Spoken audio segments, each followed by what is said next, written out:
Hey folks, this is the other Barak coming to you live and direct from an undisclosed location. We have Prime Minister Benjamin Netanyahu talking about what the dictator of Iran, Khamenei, posted today. We're going to hear a little bit about what is going on and then we'll talk about it after.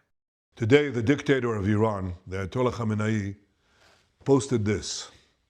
The title is, "Why must the Zionist regime," that's Israel, "be eliminated from the region?"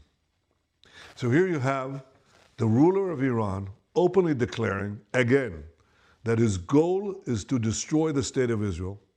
And the most brazen thing about this is that he issues this while he's supposedly negotiating peace with the United States. Well, Israel will not be eliminated. What must be eliminated is Iran's axis of terror and its nuclear weapons program, not only for the sake of Israel, but for the sake of our entire region and for the sake of peace in our world. Get your take on Iran, Secretary, because, of course, we've had direct talks yesterday. They began in the past. It's been indirect talks with a mediator. But there's Steve Witkoff meeting with the foreign minister of Iran. What can you tell us? Well, I can tell you that President Trump is dead serious on this issue.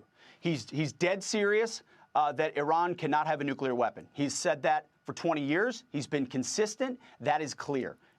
He's dead serious that he wants it done at the negotiating table. He wants it done peacefully. Yeah. And that's why he's going straight to these talks. He set that deadline. These were productive talks yesterday. I don't want to get ahead of our skis. Steve Witkoff does a fantastic job, but it was a good step, and they're gonna go at it again on Saturday. But he's also dead serious that if we can't figure this out at the negotiating table, then there are other options, to include my department, to ensure that Iran never has a nuclear bomb. We hope we never get there. We really do, Maria. But what we're doing with the Houthis and what we're doing in the region, we've shown a capability to go far, to go deep, and to go big. And again, we don't want to do that. But if we have to, we will, to prevent the nuclear bomb in Iran's hands. I was reading about some of the armament used against the Houthis and these proxies of Iran, and it suggested to me that we were sending a message to ensure that the Houthis and the Iranians understood the kind of capability we have in our military should we need to use them. Well, we know, Maria, that Iran's taken a look at what's happening to the Houthis and realizing they don't want any part of it. And that's because we're dismantling the Houthis' capabilities. We're even hearing rumblings of them second-guessing what they're doing. Ultimately, we just want to open up our shipping lanes. That's it. It's a very narrow interest with the Houthis, but it sends a clear signal to Iran as well. You're not going to mess with the United States. Iran, come to the table, negotiate full dismantlement of your nuclear capabilities, and then that doesn't have to be your future. And the president last week with Benjamin Netanyahu unveiled plans for $1 trillion defense budget next year, massive increase that the president said will provide the country with unmatched military strength. What can you tell us about that, Secretary? Because we've been seeing lots of worries about the Navy, the number of ships in the United States versus what China has. Are you reversing that at this point? We are rebuilding America's military, which President Trump has charged me with doing. We're going to find efficiencies. You know, we just cut $5.1 billion on Friday of useless contracts at DoD. So we're cutting where we need to find where we can, and there's tens of billions more to find. Yeah. But we're adding on top of it a generational investment, Maria. President Trump investing in the F-47. We're gonna end there. I think something that's super interesting is when you look at how the U.S. is talking about what they would like to do with Iran. They've asked Iran to come to the negotiation table, to put their weapons down, to not even think about the idea of building a nuclear weapon. That rhetoric is no different than how Israel has spoken to Hamas. Put your weapons down, come to the negotiation table. We don't want any part in this war. The U.S. wants no part of the war with Iran, but they will do what they need to do to prevent anything from escalating, as it can potentially become a massive threat, not just to Israel, to the United States of America. They have shown that through how they've responded to the Houthi rebels. They've shown that how they've responded to anyone else that poses a threat to America's biggest ally in the Middle East, which is Israel. That isn't going anywhere. And by the way, I just want to say, it wasn't going anywhere even if Kamala Harris got elected president. And there are going to be people in the comments who say, Barak, you're crazy. How could you say that? If Kamala got elected, Israel would be destroyed. No, they wouldn't.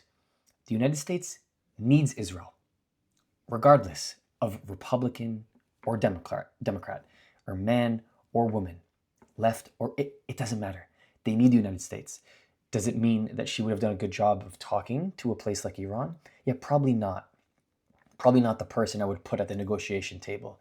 But, and again, I'll say this again, I'm not this massive Trump guy. You can go through all of my other videos, 2021, 22, 23. I've never been a big Trump guy, okay? But when it comes to policy about protecting Israel, he is the guy. There has been no other person that has come in as a president of America in a situation like after the 7th of October, where he had to step in and actually make applicable change to the landscape of the Middle East from the Israeli perspective and from the Palestinian perspective. And boy, oh boy, there is no one else that has come up with a plan to try and help the Palestinian people get de-radicalized from what they are being radicalized by. Everybody's opposed to this idea of Gaza being turned into a beautiful place on the Mediterranean coast, which could have been the Singapore of the Middle East, because people look at it as a land grab opportunity and a business move made by a businessman. Name me another solution that anyone has that can not just take care of the Palestinian cause inside of the Gaza Strip, that will take care of safety in the borders between Gaza and Israel. If someone else has a plan that does not include a threat towards Israel, which if we really go to the top of the food chain, is Iran, is their ability to continue to manipulate other people into saying, you just need to go destroy Israel. We're going to use you. We'll fund you. But at the end of the day, we don't get along with you in general. You think Hamas gets along with Hezbollah? You think Hamas gets along with Fatah? You think Hamas gets along with the Houthi rebels? If there was no Israel, they would have a multi-front war against themselves. That's why it's funny to me, because if you just took Israel out of the equation for a second, the question you have to ask yourself is, okay, now what? Palestinians just live? People there just live? You guys must be out of your mind to think that if Israel didn't exist and that land was suddenly barren tomorrow, that these groups who claim to be for each other wouldn't get I mean, it's fascinating to me. Anyways, that is the update. You have a leader in Iran, this ruler, who is claiming that the Zionist regime is not coming to the negotiation table to want to talk about how to move things forward, yet putting out plans on how to destroy Israel in the midst of a hostage crisis. Riddle me that. Explain that one to me. Thank you so much for all your support. I'll see you next time.